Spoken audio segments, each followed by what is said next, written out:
Dunk. Hello guys, gals and non-binary pals, Infail here with another wacky Season 8 build based off of the introduction of the new Innocence Room word. So I started off with this character with the sort of incentive that everyone was using Innocence. My melee sorceress has Innocence, we'll get onto her video later. And I was like, well, why not sort of mess around with that with an assassin, you know, doesn't need Innocence because she's got it built in because she has Blade Shield as a skill. So at first I was running around, instead of Gut Siphon, I was running around with Viper Fork with 5 sockets full of Earth runes in order to get a bit of safety on the gear. I went with Gut Siphon because I can stand at a distance and shoot, and I still get the Desecrate proc from shooting if something's a bit too scary.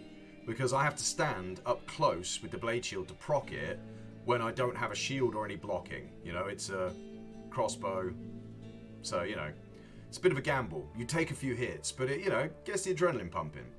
So let's explain through the gear what craziness I'm going with here. So, as I said, I got the Gut Siphon.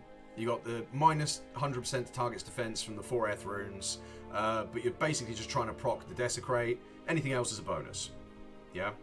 Then we got Crown of Ages, just purely to help out with not getting the, you know, poop kicked out of you. So fast hit recovery. There's a jewel in there with minimum damage. Yeah, so you got the curse duration plus your fade curse duration and stuff. Physical damage reduction, as I said, just keeps you safe. Then we've got Atmas to proc amp damage on striking. So that's either from me shooting Gut Siphon through Blade Fury or the proc from Blade Shield. These bolts were supposed to be at first, like I said, to keep me safe, like a shield, but with Fade I didn't really need them, so I went with just some crazy damage procs, because that 486 lightning damage gets procced from Blade Shield. It's quite nice. Life leech, bit of curse resistance, blah blah blah. So not brilliant, could easily be replaced. I opted for Treachery Armor because Venom on striking is just a bit of extra sort of prevent monster heal effect. You know, it's not a lot of poison, and besides you get quite a bit of poison elsewhere. Yeah. Or I did previously from Viper Fork, not on Gut Siphon. But yeah, so you get assassin skills. Mind Blast when struck is useful just to, you know, give him a bash. It's not crazy, it's just a skill armor. Again, you could put anything better in here, but I liked, you know, the Venom on striking, the cheapness of it, etc. So the boots are, we'll move them again so you can see them a bit better. Massive replenish life of 52. Now, the reason I love replenish life, as I've said in previous videos, but the reason I got it so big there is because drain life minus 30 from Gut Siphon is a pain in the butt. So replenish life 52 from the boots just gets rid of that and gives me a little bit extra. So that's why they're on. Ravenfrost cannot be frozen. Life per kill is really useful. You know, with all the explosions going off and stuff. String of Ears just purely for that physical damage taken reduced by 15%, and the MDR as well because you're up close and personal. Attack rating, strength, dex, ring, stat stick, in other words, so you can put stuff on easier. Because Gut Siphon has a strength of 141, so I was like, yeah, I'll get a 20 strength ring going on there. And then these gloves are attack rating for making sure I hit with Blade Fury if I'm using it. Dual leech, you know, nothing special. So I've got traps and shadow disciplines. Again, my gear is not special. Loads of AR to make sure I actually get the hits in. So I proc the Desecrates, which I then blow up with the Death Sentry. So yeah, people were doing this at the start of Season 8 using Innocence and Death Sentry, so it's nothing new. But my take on it was, why use Innocence when you've got it built in? You know, by all means use Death Sentry to blow up stuff, desecrate corpses. But yeah, a little bit, mine's just a little bit stupider. So yeah, nothing special with the charms. But what I do is I put the Shadow Discipline skiller in, I switch, and then I've got 2 Shadow Killers on switch of +4, just so I can get my skills knocked out. Yeah, that's the general aim on that one. We'll go to Mercenary next. So my mercenary is an absolute tank. He's got Leviathan on to tank with. Sadly, didn't have a P-box for it, and I didn't think the slam was worth a P-box, but, you know, he's got physical damage reduction there. He's got a Vamp Gaze, so he's got leech and physical damage reduction and MDR. I love Vamp Gaze, great helm, always been a classic since LOD. String of Ears, again, for physical damage reduction, so he can tank. Rite of Passage boots with, again, more physical damage reduction and cannot be frozen, of course. Some 20% increased attack speed gloves with res on, just to keep his res up. And then Pride, rune word.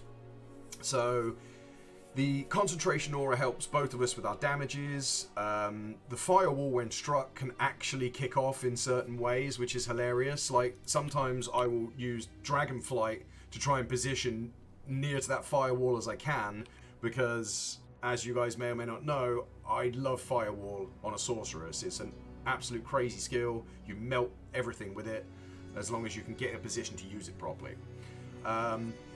So yeah, and obviously the concentration aura gives you AR and damage and stuff, so it's, you know, it's a bonus. And he has pretty respectable damage, just sit there and tank and just do his thing. So let's move on to skills. So we're starting off in the trap tree. Now the skills here, this build, are spread really, really thin, okay? It's like, it took me, I don't know, a dozen respecs and dozen gear changes and God knows what else to get to where I am now, and this build is still just absolute memes trash.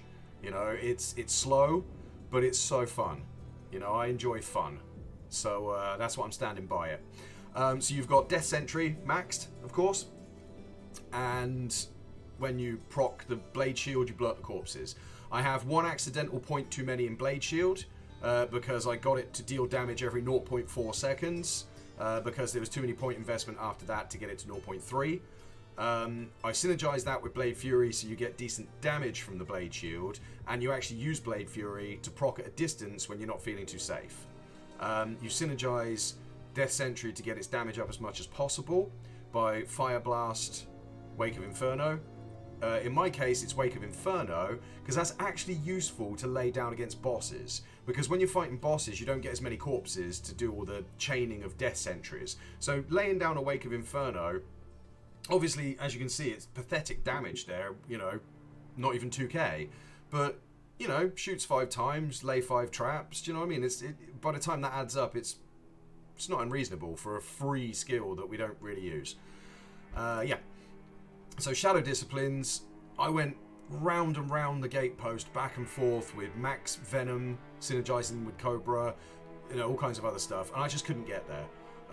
So Fade, I've got enough points in to get some physical damage reduction and curse, duration, and some resistances, but again, couldn't really invest much there. Definite points in Cloak of Shadows for safety. You know, you've got to nullify that screen coming at you by locking it down with Cloak of Shadows. Mercenary runs in, starts getting some slaps, and then, you know, we start chaining those corpse explosions. And then martial arts, I love the movement of Dragonflight. It's helpful to reposition my mercenary. It's helpful to reposition myself.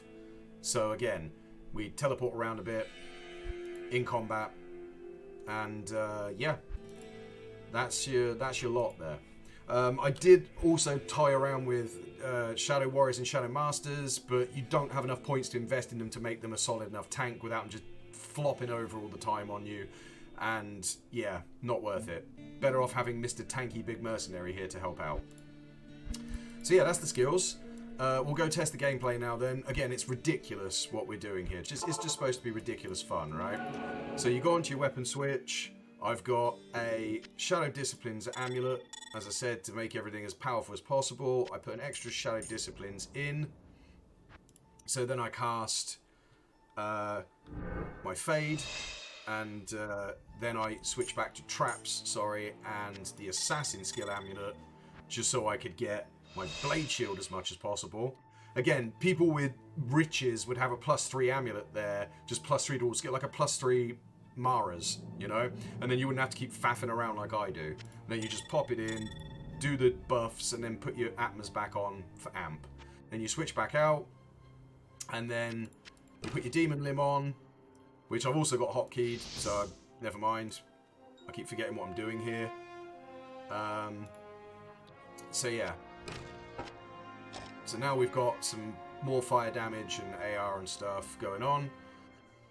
And then, right, so we've got max res, pathetic looking damage, really good AR so we can get the hits, yeah? So what we do is we run in, like I said, we teleport kick in, we let that kick off a little bit, start laying down some traps, and then boom.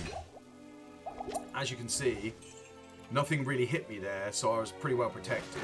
Oh, sorry, another thing I didn't mention there, chat. He's a Defiance mercenary, of course. So I've got a 51% damage reduction, 14 MDR, 13 flat PDR, and I still feel incredibly squishy in maps because I can't block, because I'm using a crossbow. But, you know, it's fun. You're supposed to dodge around. You know, we'll do an example of this is a dangerous pack, right? Oh, it is. It's got fanaticism. So we lay down the Cloak of Shadows so they stay put. You lay down a few Blade Furies. We get the curse out. Yeah, Mercenary goes in and tanks for you. You lay down the Death Sentries. The screen blows up. It's a lot of fun. It really is. In maps, like I said, it can be very touch and go. Sometimes you can get like everything blown up on the screen and you feel super powerful. And then sometimes you're stood in the middle of a pack like this, hoping to get a corpse come out so that you can lay the Death Sentries. You're getting whacked around. You know, my life's not brilliant because my charms are poop. But yeah, you've got that initial, you can stand at distance, just fire the Blade Fury off, just to proc the Desecrates on striking. As soon as you get a couple of corpses up, just stand back in Death Sentry, let him go in and deal with it, yeah? And yeah, it works pretty well for a stupid me, you know? See, I don't like them shooting at me, so I lay down the Cloak of Shadows. There is a corpse over there, it blew up, it didn't do a lot. See, as you can see, I'm getting hit here, and it's pretty painful. But yeah, and then we can move on because we have that crazy replenish life going on there instead of deduction. So I'm just going to move on, you know, relying on whatever. There you go, teleport kick over, stand next to him. And there you go, and that's what Rejuve potions are for. I took a bit of a hit, they blew up and died. You know, it's lovely and viscerally messy, you know. And there you have it. So that is my Gut Siphon, Desecrate procking, Death Sentrying, Blade Furying, weird assassin. So yeah, I hope you enjoyed that, and I hope it inspires you to make some weird stuff yourself. Alright.